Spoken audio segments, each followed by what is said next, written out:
What's up, everybody? It's Mr. Talkbox. Check it out. You need to like, subscribe. Come on and catch a motherfucker. Boy, DOA playlist. Let's get the funky. YouTube family and YouTube world, I am back again. Before we get started, I must say, I hope everyone is well and blessed. Please go and like, subscribe to the page, share the page. Any suggestions, comments, leave it all, whatever you want to say. Tell me how I can make myself better. I'm trying to get that Johnny Carson or Arsenio Hall vibe thing. You know what I'm saying? That's why I have a sidekick with me every time I come on. This like if I'm Carson, this is my Ed McMahon. So he's not Ed McMahon. I'm gonna tell you who this brother is for real. But that's the idea. You feel me? I'm trying to do a thing like that. You know what I'm saying? But I'm having fun. And today, I'm glad you guys came to hang out with me because I have a special brother. Had a chance to meet this brother. I don't know, we'll talk about it several years ago, right here in my studio. And just that I've been just watching him rise and grow and do some phenomenal things, working with everybody. So we're going to get into this thing. He's a phenomenal musician, just a great guitar player, a producer, a writer. And I'm just glad and to have him hang out with me today. You guys are going to see why after we finish this conversation. I want you guys to show your love for my dear brother right here. My dear brother. The one, the only, Mr. Kerry Too Smooth Marshall Jr. Kerry, what's up, brother? Man, I appreciate it, bro, man. Thank you for that intro, man. You killing them, man. Killing them. Did I do it, man? Did I do it? I had to look around to see who else is in the room, man. Man, Kerry, how you doing, brother? Man, I'm good. I can't complain, man. Everything is great, man. Everything is good. Man, first of all, I want to say thank you for being here. I tell everybody that comes on, man, you guys are busy, and to take out some time, man, to just come kick it with me, have a good conversation, man, so people on my platform can get to know who you are from my platform and love on you, man, and just hear your story, man, a little bit of your story.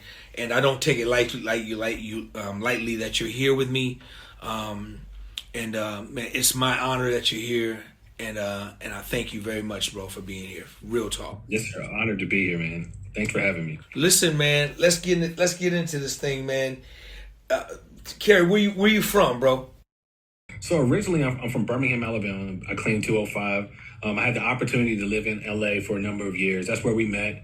I moved to Atlanta right during the pandemic, just to kind of get away because LA was so crazy out there, and I just go back home. And then I recently relocated to Dallas, Texas. So I'm in Dallas, Texas now. Dallas, Texas, but you're born in Birmingham, Alabama. Birmingham, Alabama. Yeah. What was that like, man? Man, honestly, Birmingham is like, it gave me my musical kind of start. There's so much value in that. Like, I'm a church kid. Growing up playing quartet, 14, 15, going on the quartet scene, learning all the outs and ends of guitar player, like holding down the pocket. Wasn't a lot of keyboard players back then. So it gave me a lot of my musical foundation, playing in church, playing in the quartet scene. And then after I got out of the Army, I went back to Birmingham, started working kind of on the chitlin circuit, doing all the local stuff, playing for artists like Calvin Richardson, doing that whole kind of blues circuit, really just understanding what, showmanship was like. So I took a lot of stuff from that quartet world and fused it with that, that Southern soul market, and really kind of worked on the dynamics of how to have stage presence, understanding how to do whatever. Then it was about 2013, I decided just to, try to be on the big stage with the big boys, and I moved to LA. And I was very fortunate. God just really opened up some doors to where I got a lot of amazing opportunities being in LA. But my foundation, had I not had that foundation in Birmingham, I don't think I would have been able to be as successful as I was in LA. It's crazy, man, because Birmingham, that's like a quartet hub, man. And yes, sir. Man, so I admire you, man. I admire you because that was quartet heaven right there, man. So your mom, dad, were they musicals? Are they musical as well? Or where'd you get that from? Honestly, my dad was probably the most musical, but he wasn't musical. Like, it was the fact that he had a passion for bass. So I remember him having a bass in around the house, but he couldn't play. So it's like, I think his desire to play kind of fell on my brothers and I. I'm the oldest of four, so I started out playing bass. In church, it's like whatever instrument is open.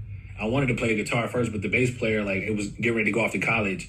So that slot was open. So it's like, if you want to play, this is the first instrument. So, learning how to play bass, kind of understand the foundation a little bit. I don't consider myself to be a bass player. I tell people all the time, when it comes to studio, I can kind of fake it till I make it, till I give it to a real bass player like you. But just enough to hold it down. But what happened was I learned some of the foundational pieces of how music works, especially when it comes to quartet. Locking in, the old heads would be like, yo, you got to make sure you got that pocket. Because if you ain't got that pocket, you're not going to be, pocket pays the bills around here. So that was just really like the foundational piece for my dad having a desire and just having one around. And just once the spot came up in the church, I jumped at it because I was like, I'm not scared of it. It's not what I want to play, but I have it around the house so I can kind of mess around with it a little bit. Man, and you're not faking it till you make it, man. I've seen some of your videos where you're tracking bass and having fun. I was like, man, why you got to pick up the bass, man? You know what I'm saying? So no, man, great player just overall. But let's go back just for a minute. So you said you went to the Army. Yes. So talk about that time period, man. All right, so for me, like out of high school, my dad told me you had three options. It was either going to be military, trade school, or go to college. I kind of played basketball in high school. When you're in high school, your ego is bigger than what your sometimes reality is. I wanted to play D1 basketball, but none of those scholarships were coming in. Instead of the maturity would be like, yo, let me try to walk on or let me go to a JUCO and then transfer. My arrogance was just like, man, bump that up, forget school. I'm gonna just take the Army route. So I signed up for 3 years. I got a bonus. I was in combat arms. And I was like, you know what? I can make money. I'm going to get a $20,000 bonus. I can get some money, whatever. Go take up my general studies. And then once I finish, I'll go back to college. My last year of me getting ready to get ready to go back to school, 9/11 happened. So they lost me. So I was involuntary extended. So that way they have enough service member to go fight the wars in Iraq. And that's what really just kind of made me change my whole perspective. I'm saying, man, as soon as I get out, dude, I just want to do music. So while I was I won a bunch of talent shows playing guitar. Mind you, it's limited because the guys in the military, everybody's from different backgrounds. There wasn't a real R&B influence. There's a lot more country, a lot more kind of folk music. So I learned a lot of those other elements, but it just wasn't enough to kind of be, where I felt like I was really strong. And when I learned how to play guitar back in the day, I learned by ear. You tell me go to E, I'd be like, just play it so I can hear where it is. Just kind of go up the neck of the guitar till I can find it. So I was really raw.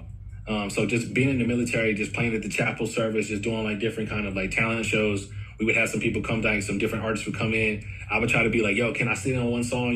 Of course they want to let a service member be on stage because it makes them look good. So I would get a couple opportunities to play. And I was just like, yo, I can kind of hang with these guys. I don't know what key I'm in, but I can kind of vibe a little bit. So it stirred up this kind of passion in me to be like, once I get out, I want to try to play music at a high level. So that's why I committed to just being I think when I first got back to Birmingham, Calvin Richardson was one of the hottest artists at the time. So I was like, yo, let me jump on that. I auditioned, got the spot, whatever the case is. So I used that to kind of help nurture that gift that I had in order to kind of master understanding. And that's when I started to learn, okay, these are the names of these chords that you're playing. This is how you can learn what key you're in. This is the number system. So I started to learn a lot of different elements that I even use now. That's interesting. So when you were in the military, your passion for guitar, when your father gave you, I'm sorry, man, when your father gave you those three options, right? Yeah. One option wasn't to just try to make it as a professional musician. Were you saying, well, Dad, I want to go do music? Yeah, growing up in the South, man, that's not an option. I guess because people that tried to do it before, the likelihood of anybody making it, man, was so small. So my dad was like, nah, it's either trade school, college, or the military. I understand that you will play, you're pretty decent, but the likelihood of you trying to make a living playing guitar, that's not going to happen. So that was never, even if I broached that conversation, be like, Dad, I want to do this, he would have looked at me like, man, if you don't get out of my face with that foolishness, so that was not really on my to-do list. When I got back and I was my own man, then it's on me. I got to make that decision, this is what I want to do. So even still when I came back, and my dad really didn't realize how successful I was until people at church were like, your son is on Good Morning America. doing some stuff. So he really still didn't understand the magnitude of like, I know you moved to LA, but like, what are you doing out there? Like, how are you making it? You know what I mean? Because that generation was different from, you know, like what we understand how you can make a living in music. They didn't understand that. That's crazy, man. But did you have a desire at that time, or did your desire really happen when you were in the Army? I mean, you know, were you like, as a kid and when you first started playing guitar, did you see yourself wanting to do that the rest of your life? Or I know you say you like basketball, but yeah. Or when did the desire, did the passion get strong in the military? Is that when it got serious? Yeah, for me, it got more serious. I've always had a desire. I think I was the age of 6 and I saw a guitar player playing my church. Okay. And you know, like, if you ever seen Chappelle's show, he was talking about Prince and how there was like an aura around him. Like the guitar player, I could have sworn this dude was like glowing. And I was like, I want that same vibe. I didn't know that, you know, understanding that I wanted to make music a full-time thing. It really didn't start becoming more of a desire and a passion until the military. We had this talent show. And this talent show, I think it was like in front of like 2,000 of my peers. And me and a couple other soldiers, we got up and we played and we performed and we won. And then a couple, like, you know, months later, there was a soldier show that came through, other artists that are coming through, and they were like, yo, I heard you guys got this guy that can play guitar in the crowd. Hey, Sergeant Marshall, you want to come up here and get on stage with us?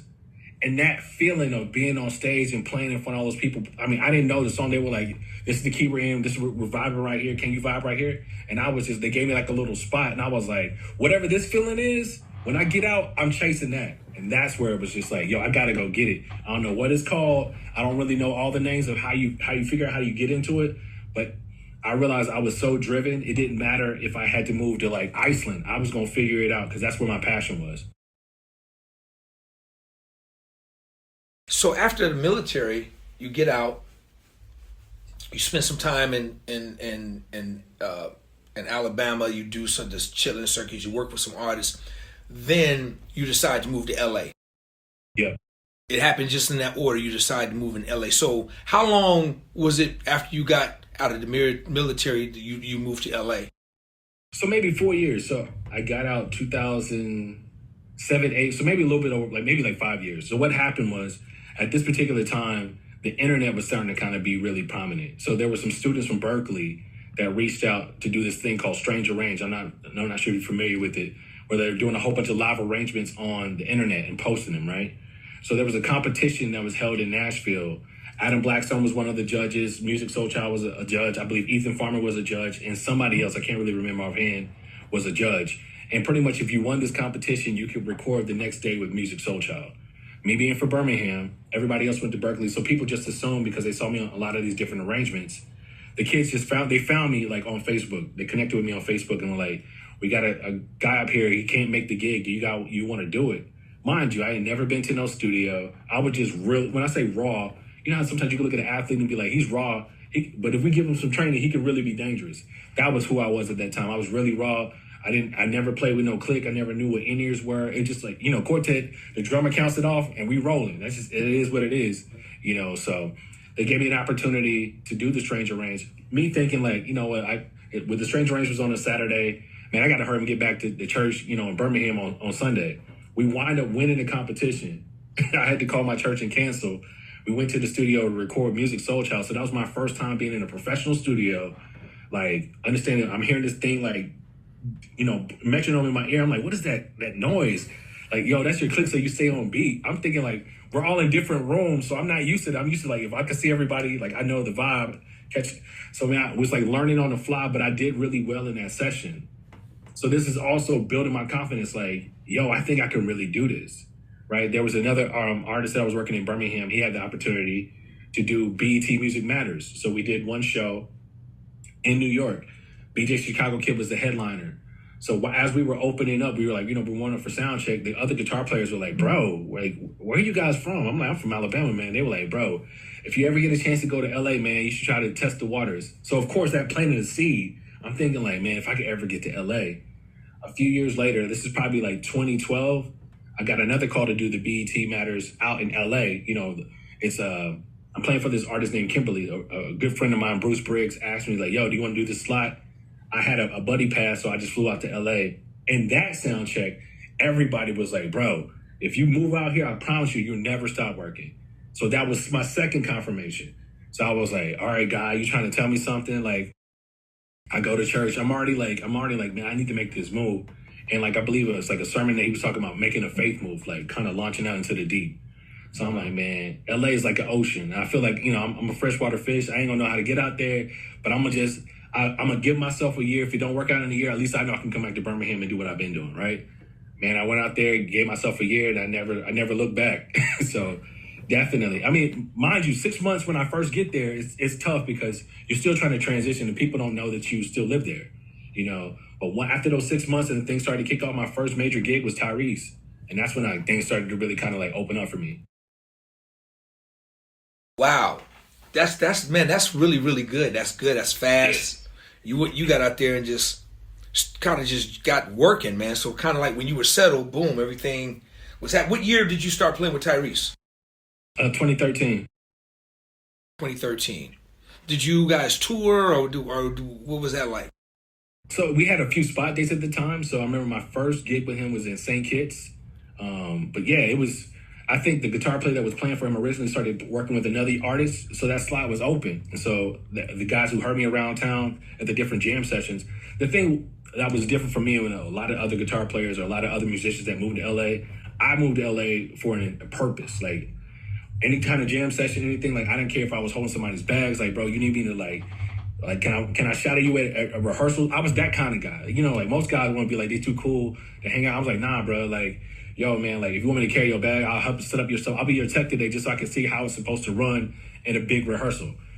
Like, do you mind if I just, set your stuff up? So while I'm setting up, I'm playing a little bit, kind of getting a little, so people are like, oh, this dude can really play. Not to try to overshadow somebody, but let people know like, hey, if you need another spot or if you need a sub, I'm right here. So I took a lot of sub church gigs, Then I started doing a lot of sub like local gigs because guys would be on the road. Like, I got a residency here. Do you mind subbing out for here? It's like 150. At the time, the money wasn't important to me. I just wanted to plant that seed to let people know, hey, I can play. I'm here. And that's how, people start getting calls. Man, I saw you play over that, like, what I'm saying? Like LA Live.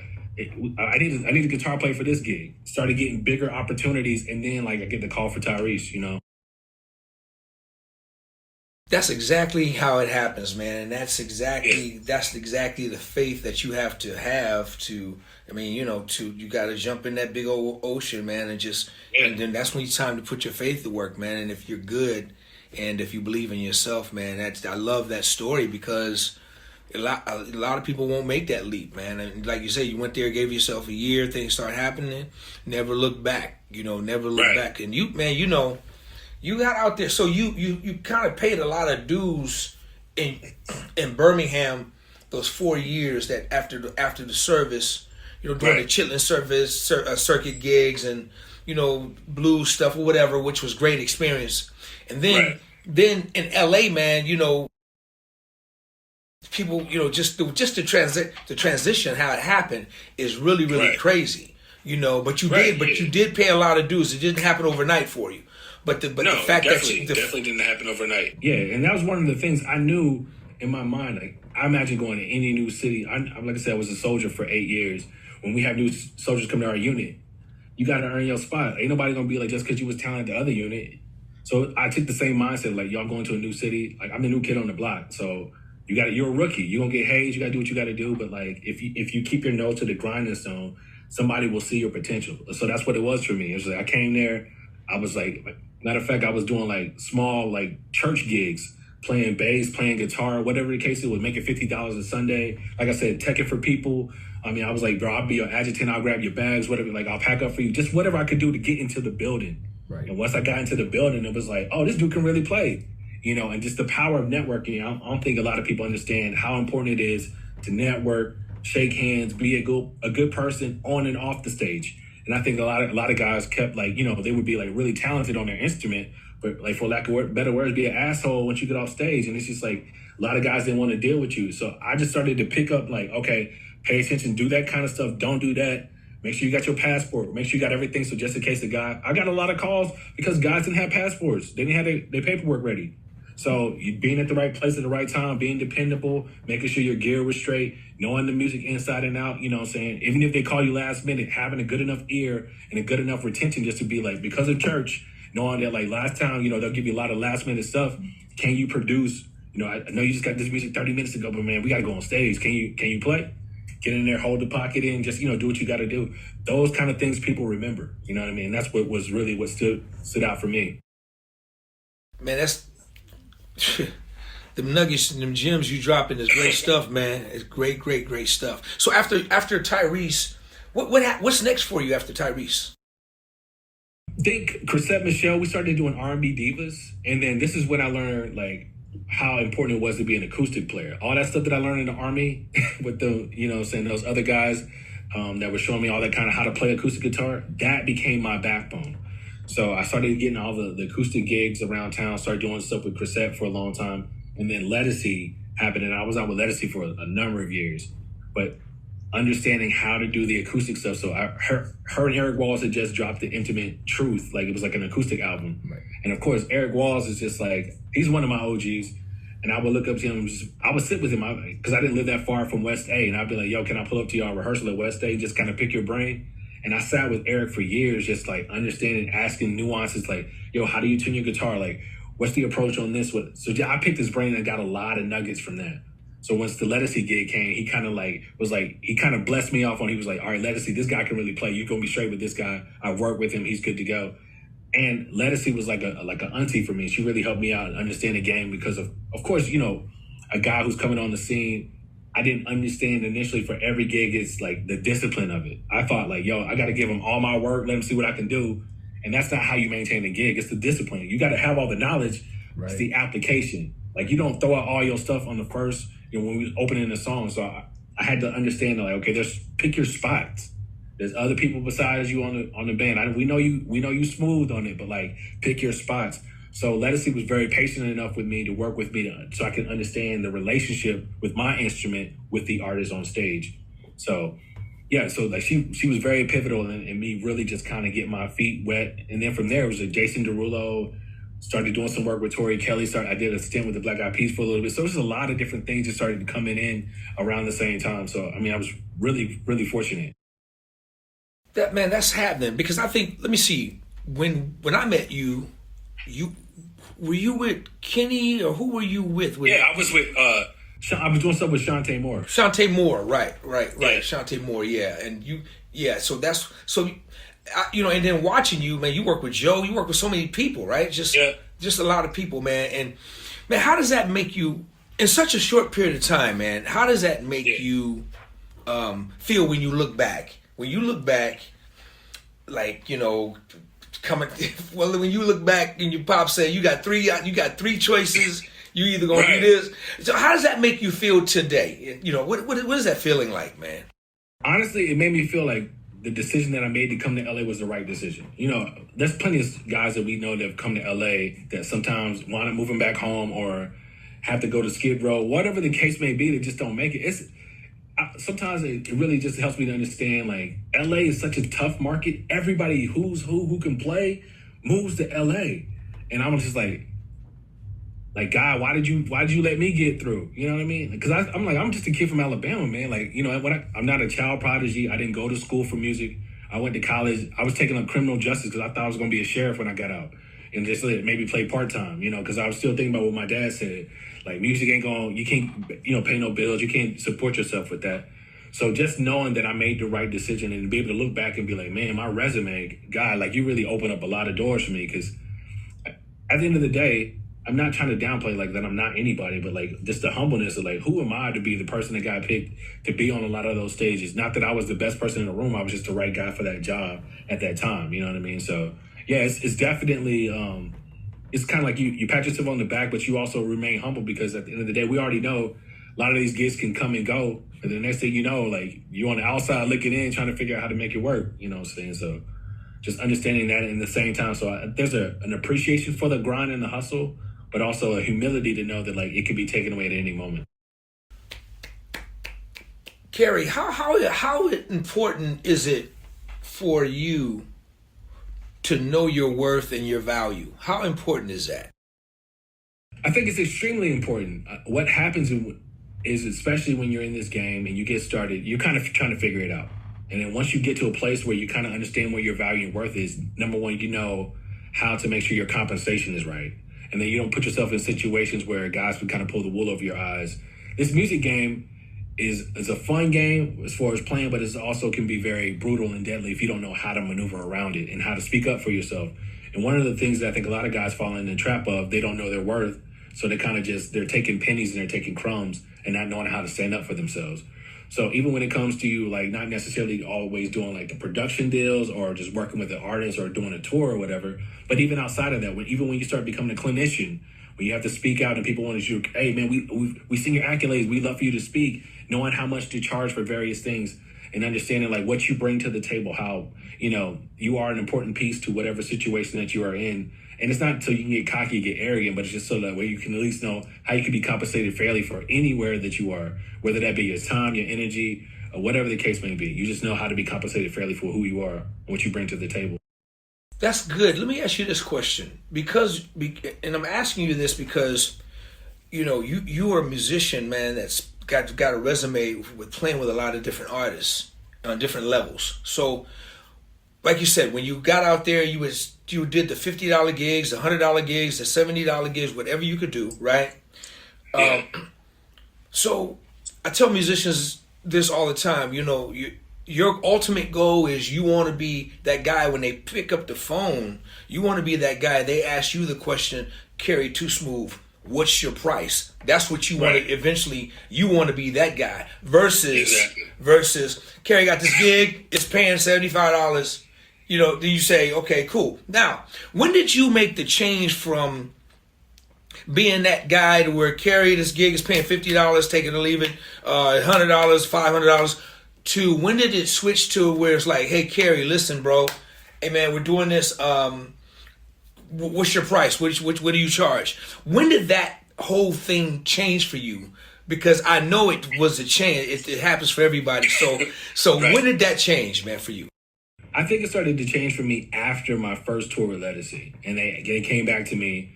They saw what I could do. Then they were like, okay, cool, band, what do you guys want to make? And I was like, first of all, I was a little caught off guard. Then I'm just like, I was like, trying to hit all the OGs, like, yo, like, how much should I charge? Like, trying to get a best, and I think Eric was really pivotal in that part because he gave me, like, okay, this is what I make. Not, and he was just like, just be honest, like, you're not going to make that, but, like, find something that's kind of in the middle right there. So I gave him some couple numbers. He was like, that's too low. Come up a little bit higher. We found, like, a little sweet spot, and it was good. So that's where I was like, okay, my first one, I put that out there. Management didn't have any issues with it. They were like, okay, cool. That's when I was like, okay, cool. I'm testing the market. So then for my next kid, I was like, okay, let me just bump it up, like maybe by like $50. Let me see what happens. There was no pushback. So I started to realize because of the resume, you could ask for certain things. Now there were certain situations I did ask them like some numbers where they were like, well, the budget isn't what this is. So I was like, how close can we get to it? So I started to learn the art of the negotiation and understanding like, what else could I get? Like, okay, per diem, what else can we, how else can we make it work?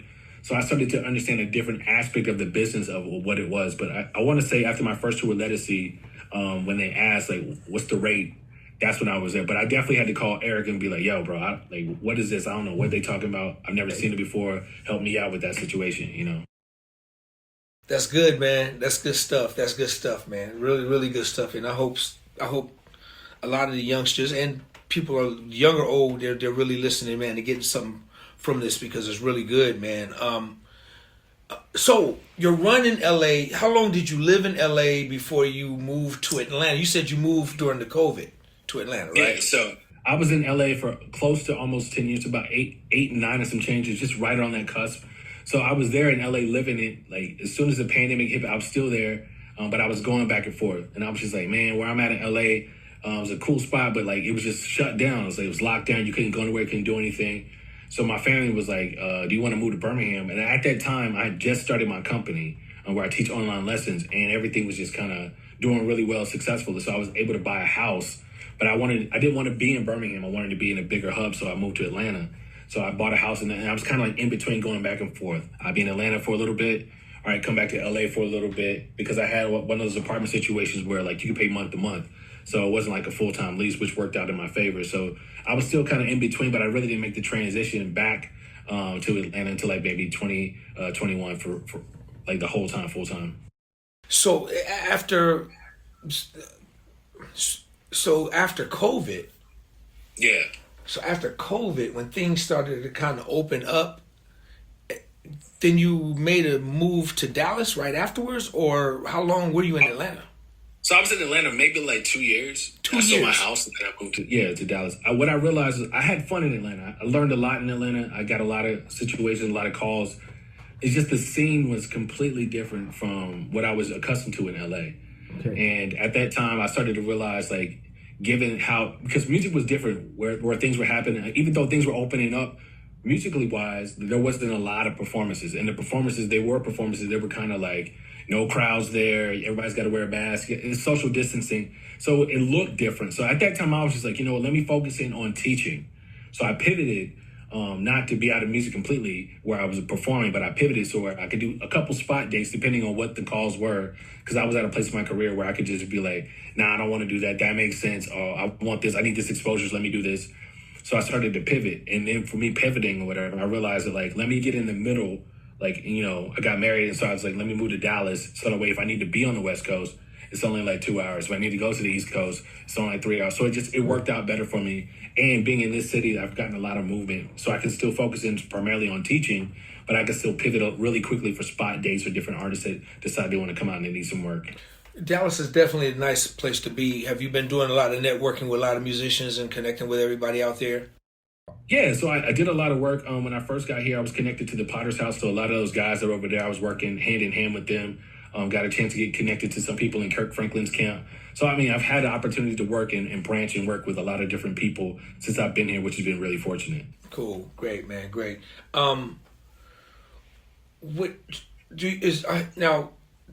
Correct me if I'm wrong. Do you have a solo project?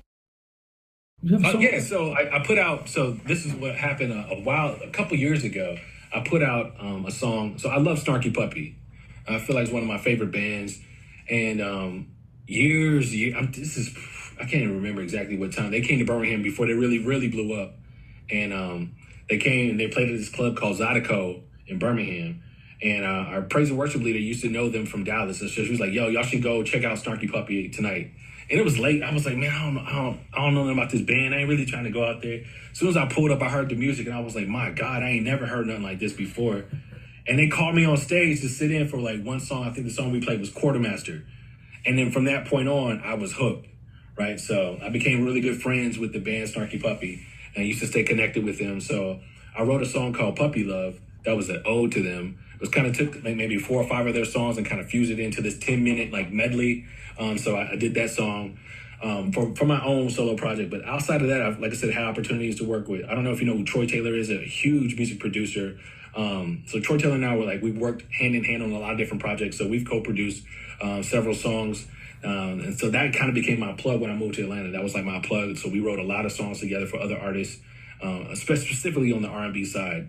But outside of that, Puppy Love was like the one that I worked on. I think I worked on another song with a Brazilian artist that we haven't put out yet. We haven't released because I wanted to kind of fuse a Latin feel with R&B.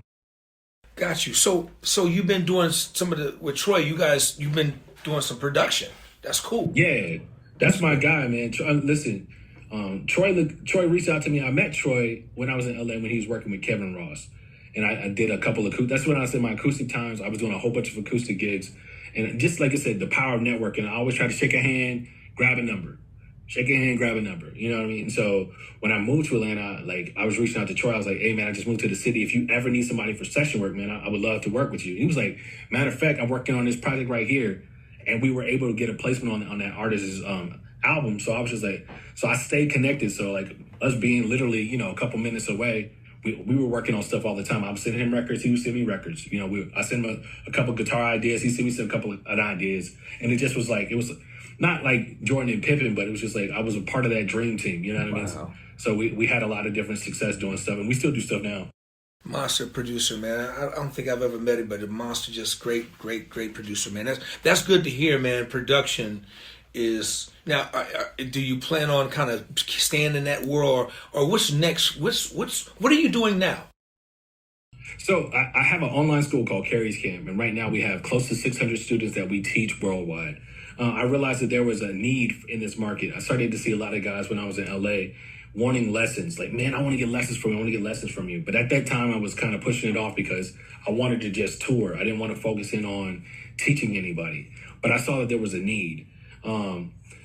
So we rolled out their school about 2017, 2018, 2019. We started to have a lot of success 2019 because we've been doing it for a while. And I realized that like this is like the longevity for me when it comes to music. There's a shelf life in some musical gigs. Like you won't get all the gigs because there's a younger audience. Sometimes there's younger artists that want a certain aesthetic on stage. I got a little gray in my beard, so, you know, I'm not willing to dye it. But I had to figure out how to pivot. And I didn't want to just necessarily be on just jazz gigs. I love jazz, but I wanted to still be able to do stuff if it was R&B here and there, right? But I needed to figure out what was next for me. So I started to see even more so that there was a need for, in the specifically in the space of R&B, neo soul, and gospel. Nobody was teaching that. When people teach guitar players, you know, they typically teach a lot of open stuff, rock stuff, blues stuff, but not the R&B, not the sauce. So my business partner and I were just like, let's lean heavily into that. So we started to lean heavily into it, started to get a lot of success. And I realized that like there's a market for it. Me teaching has allowed me to go to Japan, to do clinics in Japan, to come out and do like all types of clinics everywhere, to sit on panels, to talk about how I'm teaching. So teaching has been like the pivot where I'm at right now. So I love it. Like I said, also seeing like the students grow. We've had a couple students that have got an opportunity to kind of play on some bigger stages. And I want to feel like it's almost like if I don't know if you watch college football, but like how when Nick Saban was there at Alabama, it was like a factory. It seemed like all the Bama players were going to the league. That's kind of like how I want to do with Kerry's camp.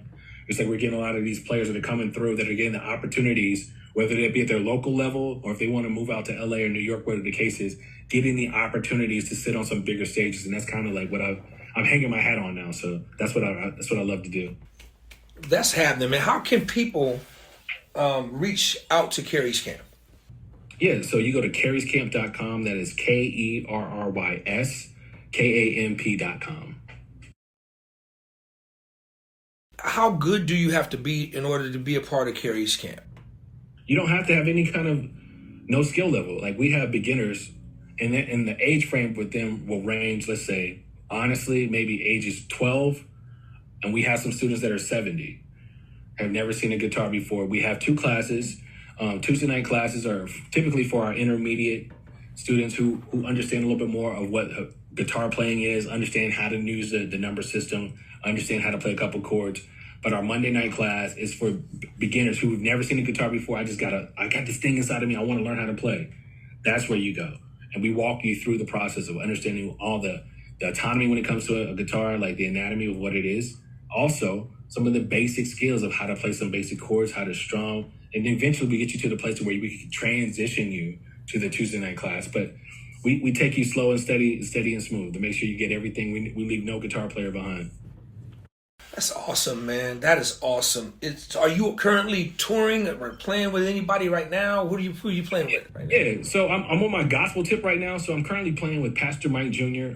We've been everywhere. He's currently getting ready to go out on tour with Anthony Brown and Dietrich Haddon starting, I believe, in April. So we've got some dates.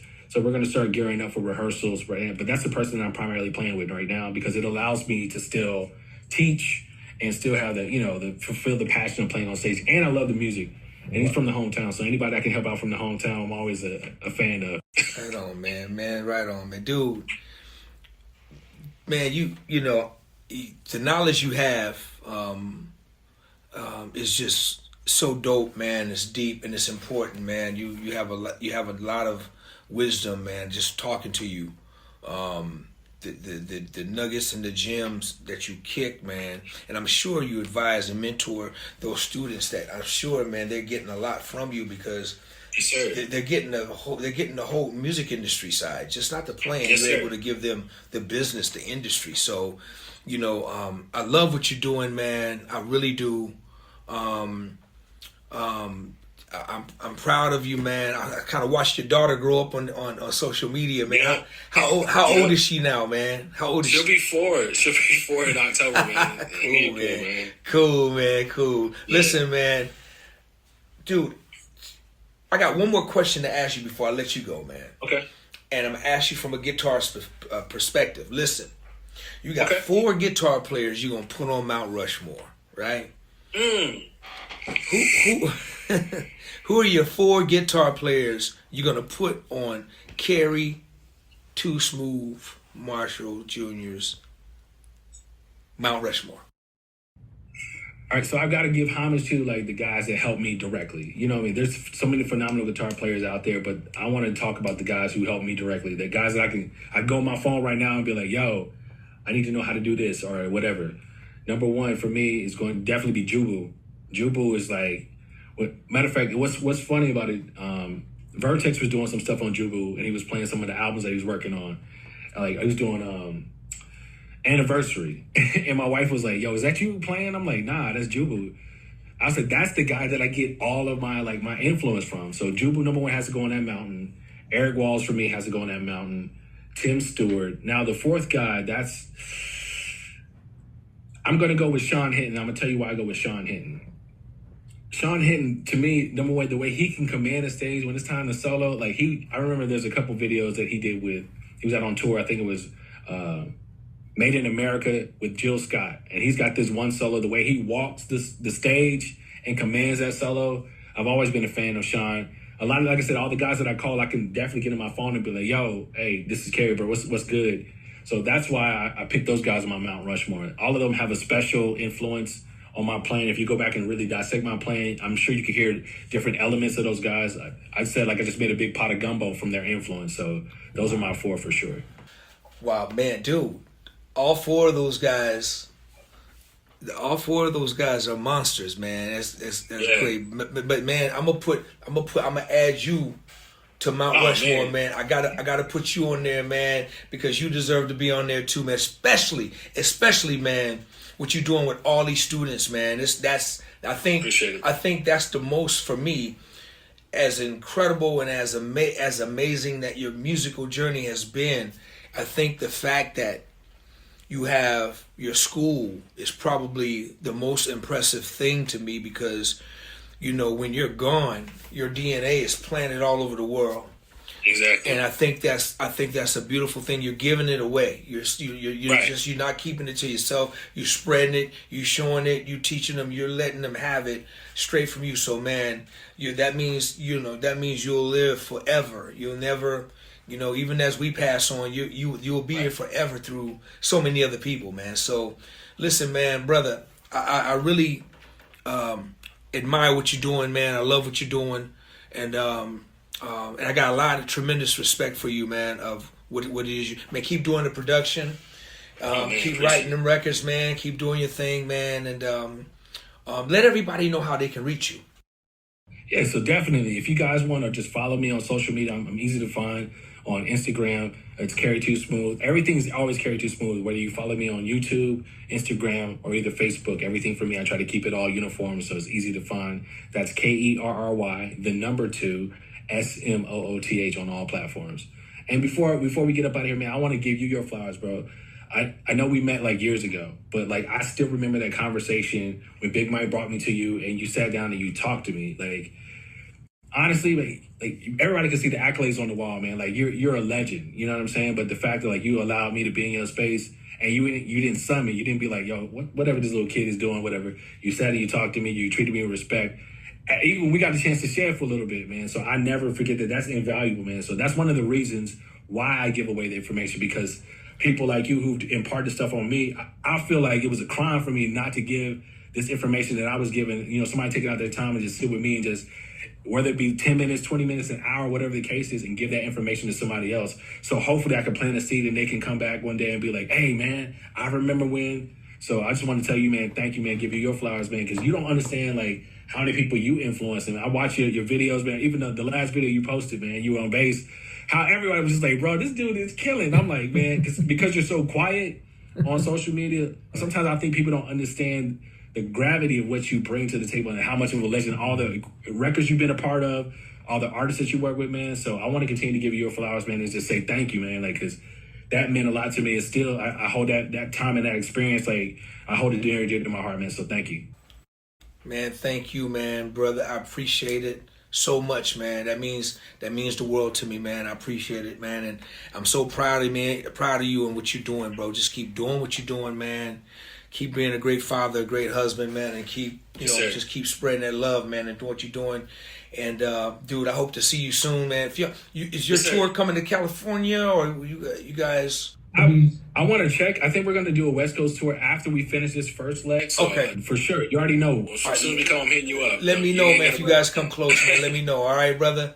Listen, Kerry, man, thank you, man. So, listen, everybody, please go like, subscribe, share the page, leave a comment.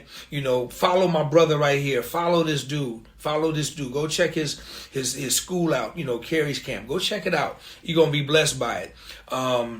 And just support these brothers that are just like really trying to kick this wisdom, spread this wisdom. Yes, I'm older than Kerry, but Kerry has so much knowledge and wisdom. You guys use that for your advantage. I'm telling you, it's gonna work for you. All right, yo, Kerry, thank you, man. Y'all show your love.